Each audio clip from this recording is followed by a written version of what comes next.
stitching friends. I'm Amy. I'm the Globetrotting Stitcher.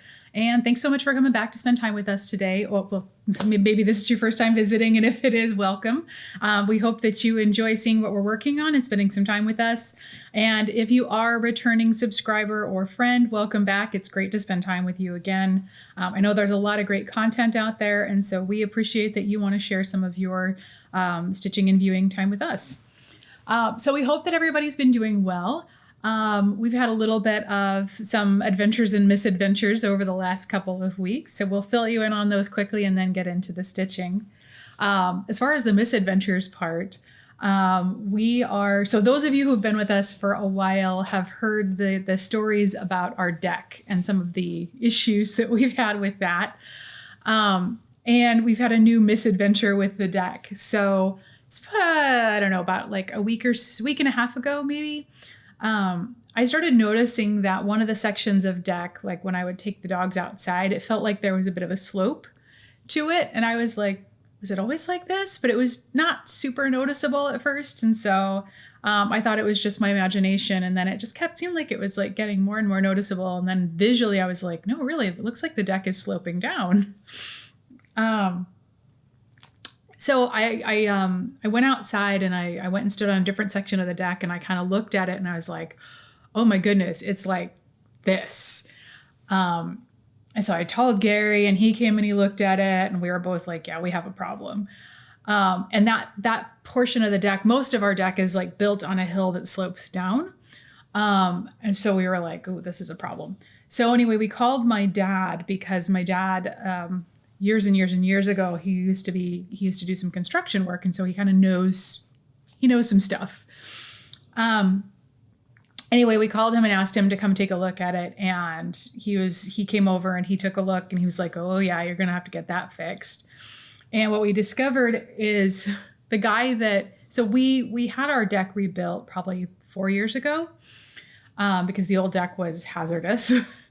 And the guy that rebuilt it, offered us a really great price, and then his labor matched his price, or the quality of his work matched his price. We've had issues with the quality of his work several times now, but what he had done was, because it was a rebuild of an existing deck, he had taken everything off, dismantled the old deck, and then decided to use the existing support structure to build the new deck on, rather than replacing that. But what he didn't do was check to make sure that support structure was really sound everywhere it needed to be.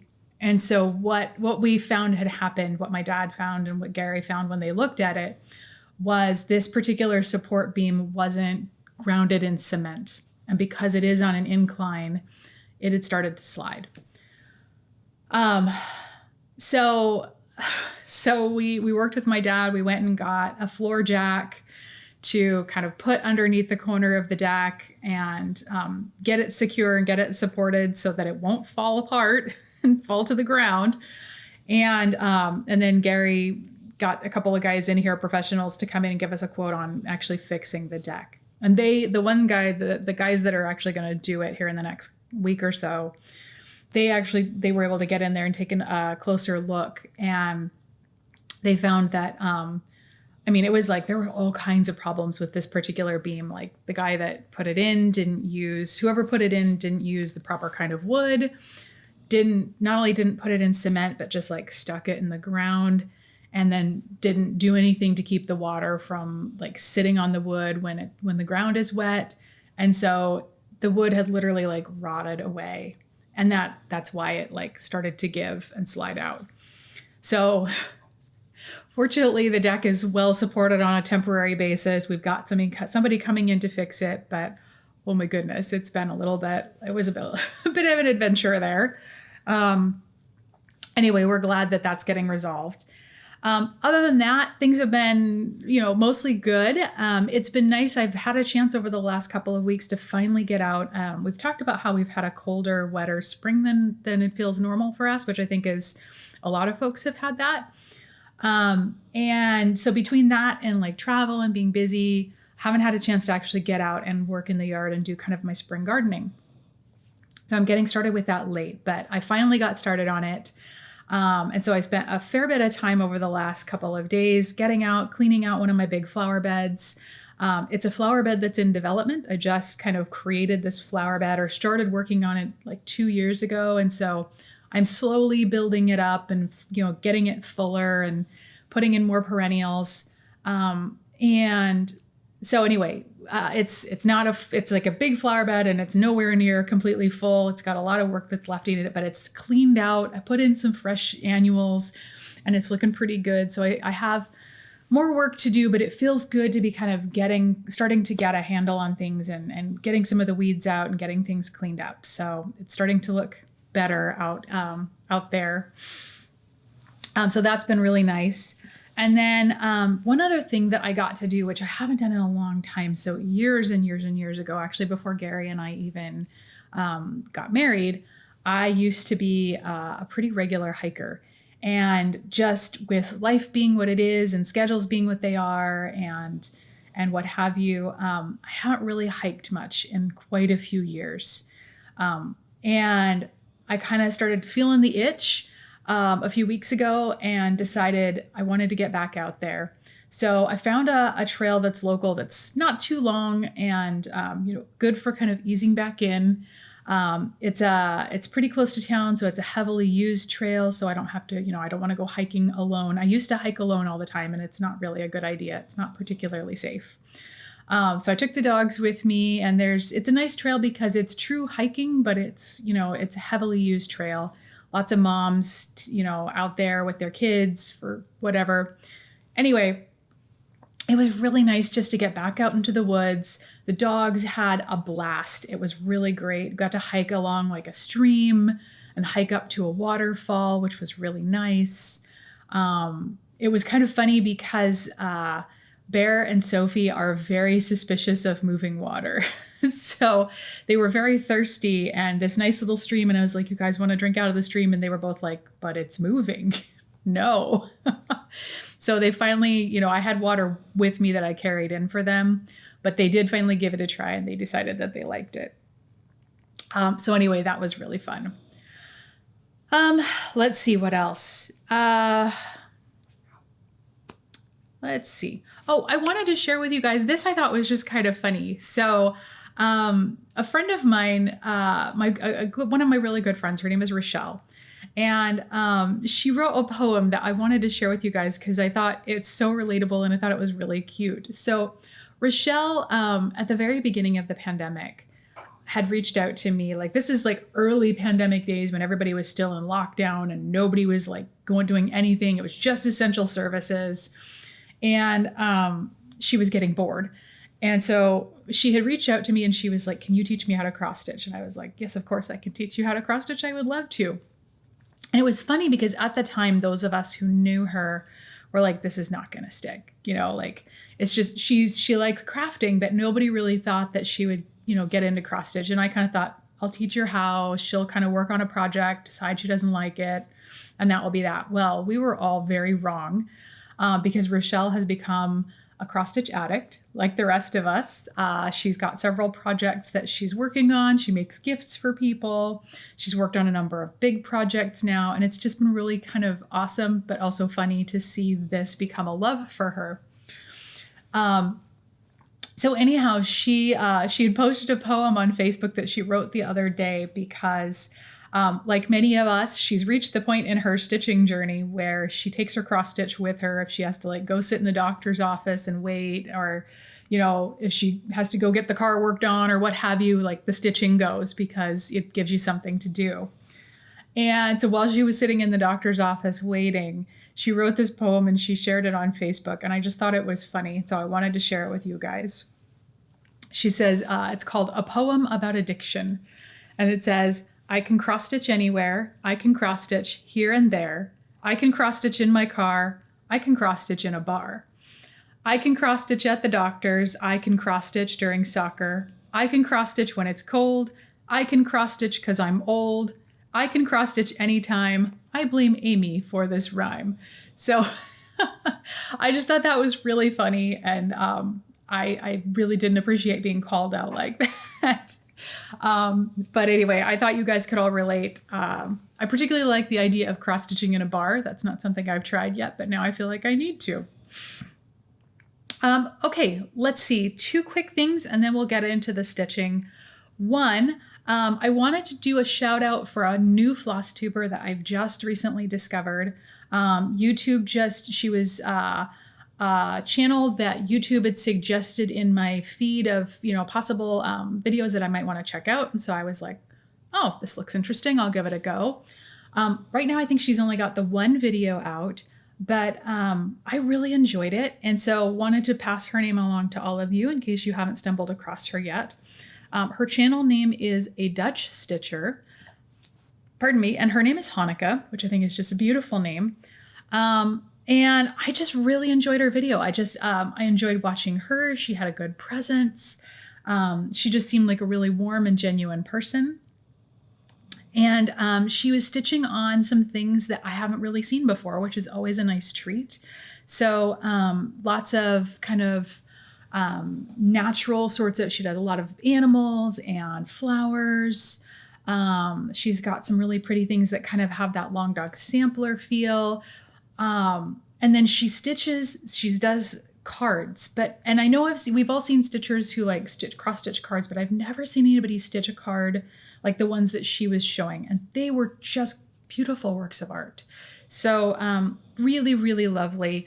I hope you will go check her out. Again, her name is Hanukkah and her channel is A Dutch Stitcher. I will link it below, but I hope you'll take a look at her videos and welcome her to the Flosstube community. I'm very much looking forward to the next time she puts one out. The last thing that I wanted to, oh gosh, where'd my notes go? There it is. Sorry about that. I'm on the hunt for a chart, and I've been kind of doing a little bit of digging. I ran across this the other day. I had never seen it before, and it stopped me in my tracks, and I was like, oh, that's so beautiful. And so I've not been able to kind of find one. And so I thought I would reach out to the community and see if there's anybody out there who might have a copy and they'd be willing to sell it to me. So there is a chart called Red Birds. The designer is Marie Barber, and it was in the November-December 2011 edition of Just Cross Stitch magazine. The front cover of the magazine has a beautiful red cardinal on it, and that's actually part of what the design is. I just happened to see it unexpectedly the other day, and I was like, that is so pretty. And so Just Cross Stitch magazine, you can get back issues, but it doesn't go back quite as far as 2011, unfortunately. And so I wasn't able to get it that way. I do know that Just Cross Stitch, you can get a spread of years that would include this particular issue. You can get like CDs that have a bunch of multiple years of issues. And so I know it's available that way, but honestly, I didn't really want to spend $25 just to get one chart that, for me, I just didn't want to, I'm not likely to stitch anything else that's in that set. And so I didn't really want to spend the money. However, if somebody's got that individual issue and they don't want it, I'd be happy to purchase it from you. So if you've got it in your stash and you'd be interested in selling it to me, please let me know. And if not, no worries. But I did want to hunt that down and see if anybody's got a copy of it. Okay. I think that's enough rambling and kind of life stuff. So let's get into the stitching. So we've got a finish to share with you today, and that is one of mine. And this is my wild card piece. So it's a finish that's been a long time coming. I have been working on Bush Market by Hannah's Needlecraft. I've stitched this on 32 count vintage country mocha 2/2 using the called for DMC. So the last time you saw this, I had not made very much progress. I took it with me the week that I went to stay with my dad when he was recovering from surgery. And it ended up being just a very, very busy week with very little stitching time. And so I hadn't gotten much done. But I had been working on, so the central part of the design was mostly finished and I was moving my way out to the edges. And so there's a lady that's sitting underneath an umbrella. And so I'd kind of stitched the umbrella and her head and torso. And then on the other side of the design on the far left, there's a table that's full of produce. And so I had started stitching stitching on that. And I told you when it was coming up that I didn't think I was going to have enough stitching time to get it finished. Well, I did. And here it is, all done. So as you can see, I finished this woman sitting underneath the umbrella, got her all back stitched. I finished this woman that's standing here at this table with stacks of tomatoes and some greenery. So I finished stitching on her, got her all back stitched. And then on the far left of the design, I did finish stitching this table that's got a bunch of produce, tomatoes, potatoes, and some grains. And then the lady that's standing next to it, and I'm not sure whether she's buying or selling produce, but she's over there, so I got her all stitched in. Also got all of the back stitch finished, which was, I'm super, super glad that I kind of back stitched this one as I went, because even having done that, it felt like just getting the back stitch finished on this was a bit of an undertaking. It's very back stitch heavy. So I'm really happy with how this turned out. I think it's really pretty. It's a bit of a departure from my normal aesthetic and style. I'm not sure exactly what I'm going to do with it just yet. My plan, when I first started stitching it, was that I would display it at my desk at work. And over the last couple of months, my status has changed. I'm fully remote, so I don't have a desk at work anymore to display it. And so I need to decide where I want to put it. But for now, it's just great to have it done.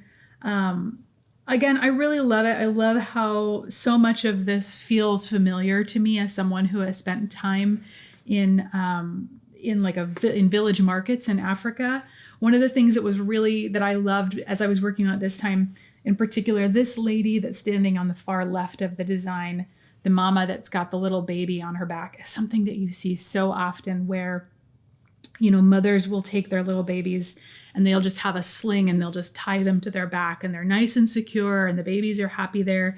And all you see is the little baby's head poking up out of the sling and their little bum sticking out. And it's really sweet and really cute. And it's something you see a lot of, where, moms are out and about taking their babies where they need to go, going to the market, going into town, going to visit a neighbor. And so it was really I love that the designer included this in the design, because it's a very common sight. So yeah, that's where we are on that. Really happy to have this finished and really excited to get started on something new. All right, the next thing I worked on was my full coverage piece. Actually, I should say we're getting into whips now. So anyway, the next thing I worked on was my full coverage. I am stitching Rose Trellis in by Heaven and Earth Designs. This is being stitched on a piece of 28 count white Lugana 2/1 using a combination of half stitch and tent stitch. The last time you saw this, I had stitched in, so above there's a double door front entry to the inn. And above that, there's this really pretty half moon. I'm assuming it's supposed to be stained glass or some kind of glass, but it's this decorative half moon window. So I had finished stitching that. I had stitched in quite a bit of the two front doors, had a little bit to go still, but had stitched in quite a bit of that. And then up above the doors, kind of running along the top or the roof line of the porch, the front porch, there's this pretty decorative scroll work. And so I had stitched in most of the scroll work that's to the left side, or the right of the two front doors. So here's where I am right now. Let's see here. Again, I made quite good progress on this when I worked on it. So stitched in more of the front doors and filled those in. I think I'm actually done stitching on the doors until I get to the next row of pages, so I probably won't be working in that section again for quite a while.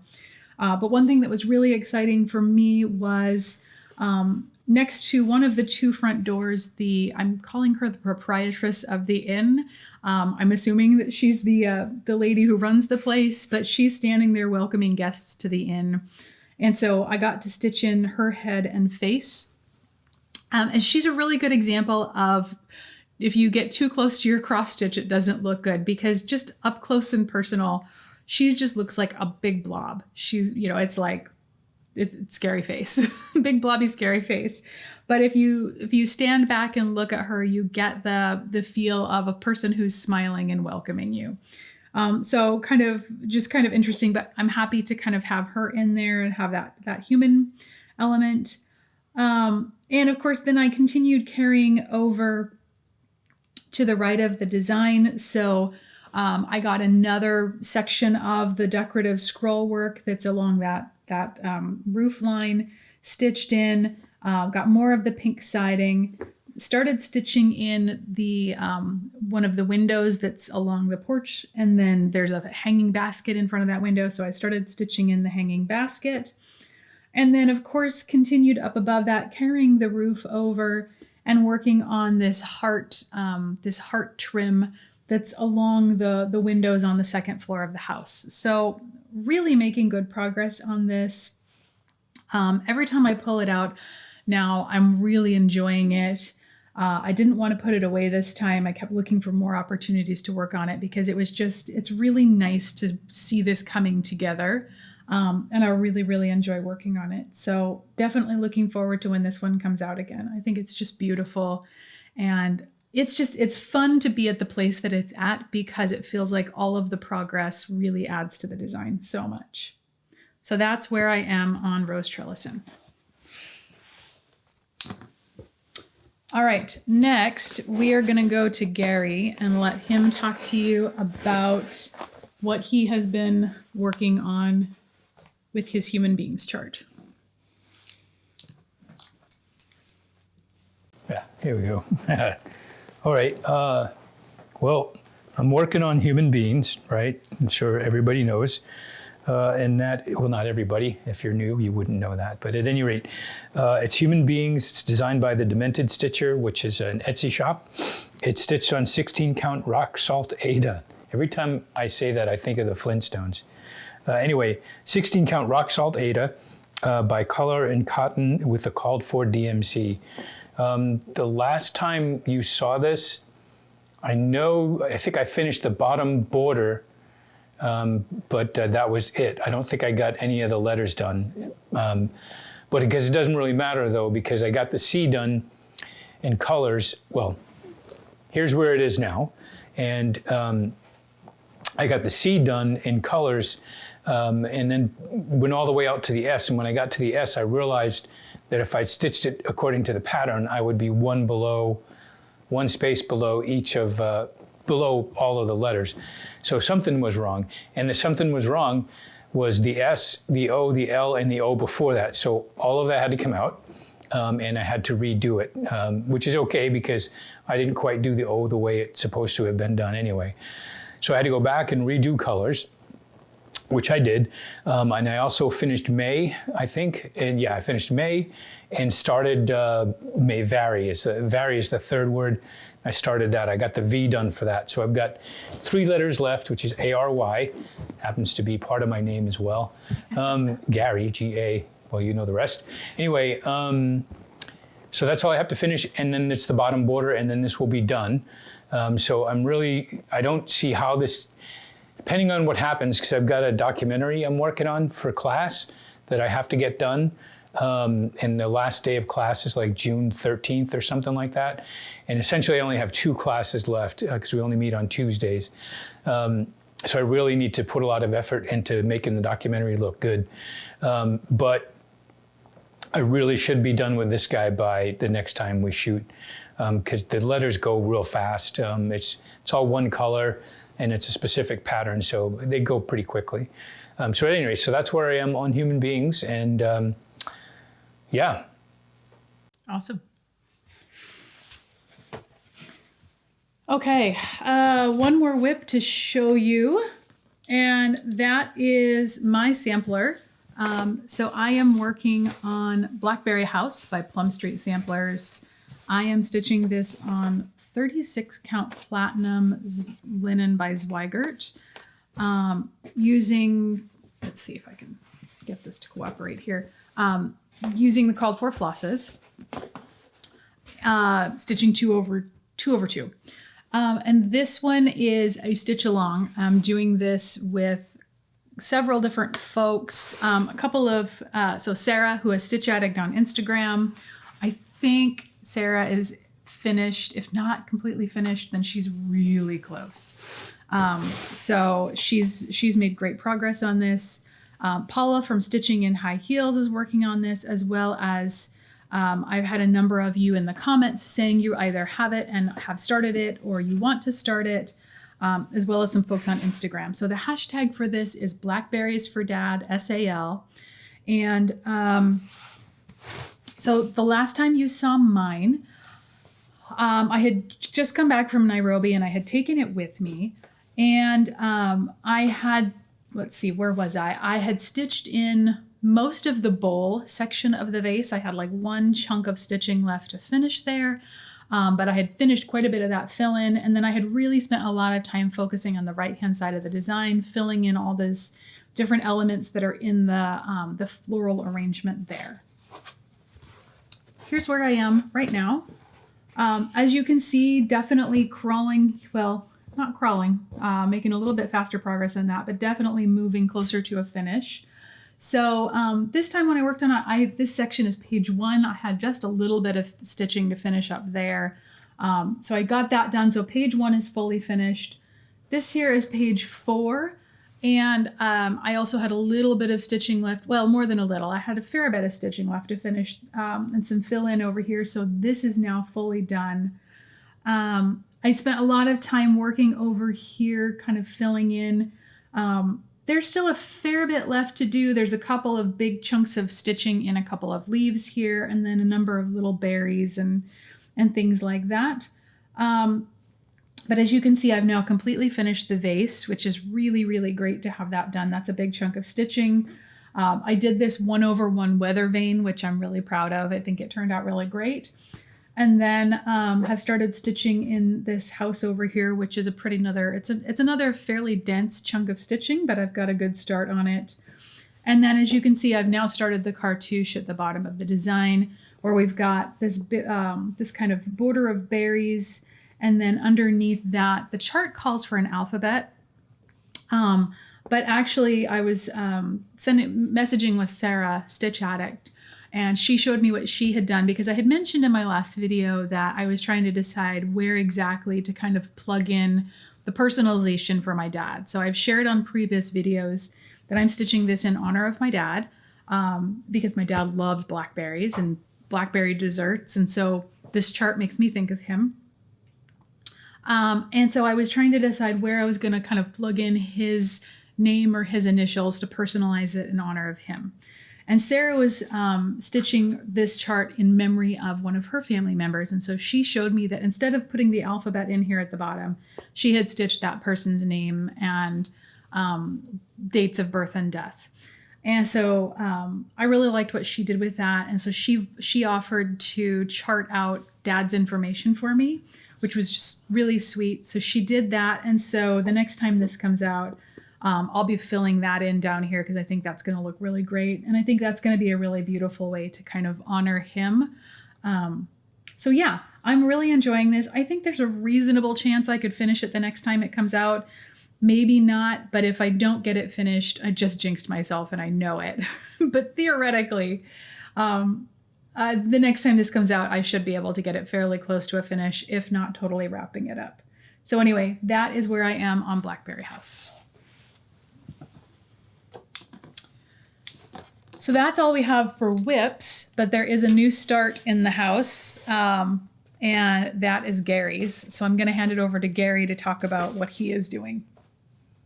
Okay, well, as you guys remember, we had a poll to see which one I would do. It was there was 3 of them that were there, and one of them was Satchmo or Louis Armstrong, however you want to look at it. So I started working on Louis Armstrong, and that is going to be, it's stitches by Jules Designs, which Jules Designs has some really neat options if you get a chance to check it out. And it's stitched on 16 count white Aida. We don't know if it's fluffy white Aida or whatever. We don't know. We just know that it's white and it's Aida. At any rate, it's not fluffy. It's kind of stiff. But at any rate, and the cool thing about this is it's all one color. So it's the black DMC, and that's what it's going to be throughout. So I'm never saying it again. Anyway, the last time you saw this, it was just a picture. So you couldn't see anything. Where it is right now is it's not much of a start, I guess you could say, but it is a start. If you look at it kind of just what's done right there, that's like part of the bottom part of his horn, which is, if you saw the picture earlier, you could see where the horn was. If you just look, you could see how it's starting to curve. I'm using a new method when doing this. When I was working on Captain America, I would try to do like all the way up and all the way down. I'm just working in blocks of 10. I'll do those 10, and then I'll go to whatever's in that block of 10, and then I'll go to the next one. And the reason I'm doing that is because I made a lot of counting errors in Captain America, and I figure if I stick with just blocks of 10 with this one, I won't make as many counting errors. That remains to be seen, because I did just get started, but I'm really looking forward to getting this one done. Not done, but getting it moving. It's going to take a while, but I'm really looking forward to working on it. So that's really where I am with that. I could mention, I guess, that once I finish Human Beings, I'm going to go ahead and work on the Brave Women one, just so, again, I have a break from, 3, 1, 4, 1, whatever, all the counting, and can just stitch. Anyway, so that's where all of those are, and I got nothing else. So there you go. Some of you who have been around Flosstube a while will probably know that Stitching Jules Design is the design company of a fellow Flosstuber who has been stitching, making floss tubes for like 1,000 years, pretty much. So Stitching Jules is her channel, and I started watching her years before she started designing. And so it's been really fun to kind of see her jump into that pool.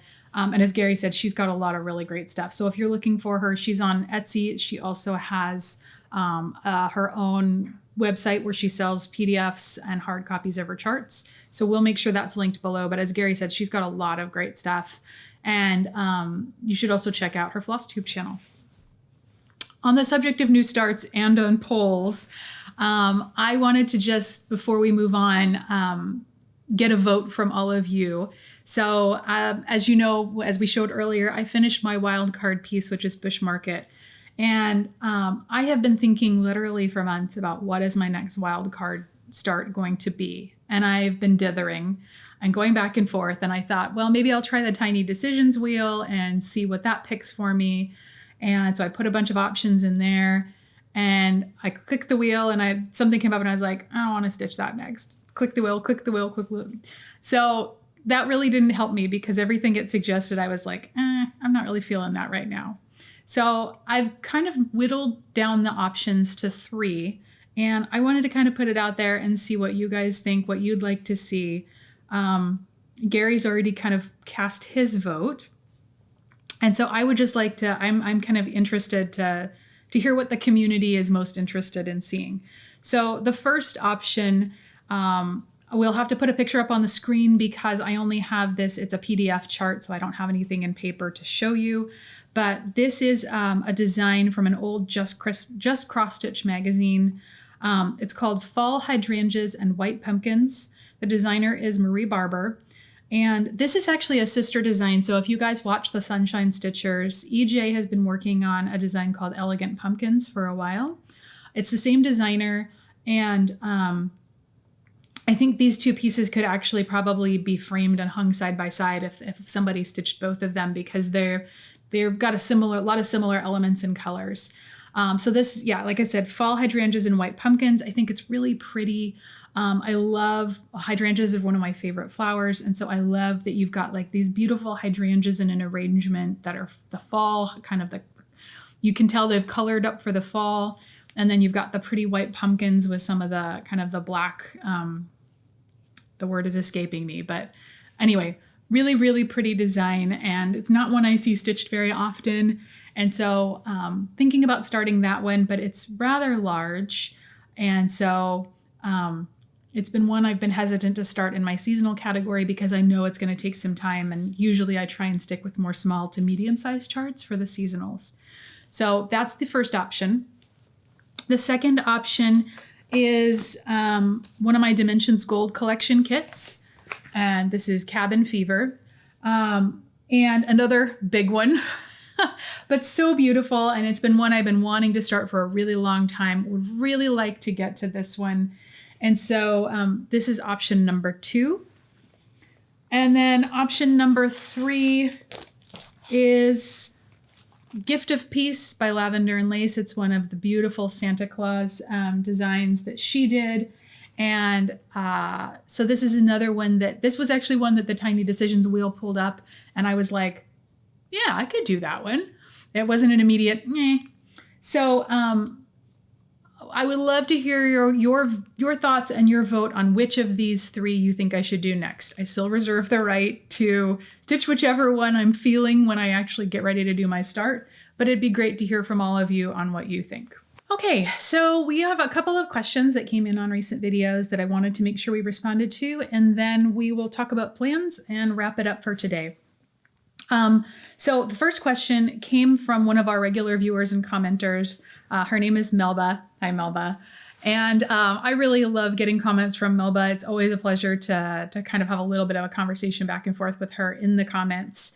But Melba had asked, when you're on a plane, how big can you have scissors so they don't take them away from you? So this is a great question, especially because up until I'd say the last 6 to 7 months, I have not taken scissors on planes because I've been afraid they would take them away. So I know within the US, the TSA, you can have a short blade and they'll let you keep your scissors. But because most of the time I'm traveling outside the US and a lot of times I'm hopping around different countries, and different countries all have different regulations around this, I haven't wanted to risk it. So most of the time, what I've done when I've traveled is I'll just take a pair of nail clippers and I'll use those instead of scissors. I'm able to cut lengths of DMC. I'm able to kind of trim the floss, no problem. And that's worked really well for me for years. Like I said, about 6, 7, 8 months ago, I decided to just test the waters and see what I could get away with. So I took a really inexpensive pair of embroidery scissors with me, along with my nail clippers, because I was like, if they take my scissors, I'll still have my nail clippers. But I just decided, this is a pair of scissors that if they take them, it's not the end of the world. I'm not going to be devastated. And I'm happy to say that I've been through multiple countries with these now. I've been through airport screenings in a lot of different places, and nobody has said a word about them. And so that's these scissors here. I don't know how long that blade length is, maybe an inch, maybe less. Maybe I can measure it. I'm not sure. But as you can see, it's a very, very short blade length. And they've still got some nice sharpness to them. So anyway, this has worked really well for me. Nobody's given me a problem about it. Actually, the funny thing is, particularly in Amsterdam, every time I go through security, I get pulled to the side to have my bag checked. It's never been for scissors. And on this last trip, I was traveling back to Seattle and 3 of my colleagues were with me. We were all on the same flight. And when we went through security, as usual, they pulled my bags to the side because they needed to take a look inside. And my boss, who was traveling with me, said to the other 2 who don't normally travel with me, he's like, oh, she always gets pulled in Amsterdam. It's her embroidery stuff. They get her every time. So, but again, it's never been the scissors. It's always something else. So I've never had anything confiscated, which is great. And so I would say, particularly if you're traveling in the US, as long as you've got a really short blade for your scissors, you shouldn't have any problems. But if you're worried, nail clippers do a great job. Okay, next question is from Nature Girl. And she asked, what do you do that allows you to travel to different countries? So I'll keep this answer fairly brief, partially because I've answered it on past videos, but also Don't want to get too much into the details, but basically I work for an organization that does a lot to support development efforts in the global south. And we work in a lot of different countries throughout the world, and we work on a lot of different issues. So things like health and neglected diseases. We do a lot of work on things like education and sanitation, financial services, all that kind of stuff. My team focuses on agriculture, and we do a lot of different stuff in the agriculture space. We work in a number of different countries, but my work in particularly within agriculture is focused on supporting African governments to develop their agriculture systems, to support economic development, but doing that with a real focus on being inclusive of small-scale producers and smallholder farmers, and particularly women and youth. So making sure that those underrepresented and more disadvantaged groups are being thought about and included in the development process so that they're really helping to drive economic development for their countries, and they're getting, more income and better outcomes and better nutrition and all of those things. So that's kind of hopefully a really in a nugget talking about what I do and why I travel so much, is spending a lot of time either in countries where we have partners or meeting with governments and things like that. Okay, I think that is everything for today. So we'll just talk about plans and what we're going to be working on in the next couple of weeks. So I'm going to be pulling out my butterfly port mauve, putting some more time into that. I am also going to be pulling out my fancy lady. So I'm going to spend a week working on At the Met and seeing where I can get to on her. And we'll also pull out my seasonal design, which is nice snowflakes. I might be a little too far away to get it finished. I'm really hoping to get that one finished over the next couple of weeks because I'd like to start a new seasonal piece, but we'll see how we go. As well as pulling out my travel stitching. And then, of course, Gary is going to be pushing for a finish, as he said, on human beings, as well as hopefully putting in some more stitches on Louis Armstrong. So I think that pretty much does it for us. We hope that you're doing well. We hope that you're enjoying your stitching. And, oh, yeah, if you like our video, I don't know why I always forget this. If you like our video and you haven't subscribed already to our channel, we hope that you will. Please give us a thumbs up. It does help us with the YouTube algorithm, and we get to find new viewers and new subscribers. We'd love it if you wanted to leave a comment. I would really particularly love it if you want to take a minute to vote and let me know what you think I should be working on for my next wildcard piece. And you can also get a hold of me outside of YouTube, either through my email, which is globetrottingstitcher@gmail.com, or you can follow my progress on Instagram. I will post sometimes updates on Instagram on what I'm working on between videos. So I think that's it for us today. We hope that you're doing well, as we already said, and we'll look forward to seeing you really soon. Take care and happy stitching. Bye-bye. Click the like button. Bye-bye. Bye.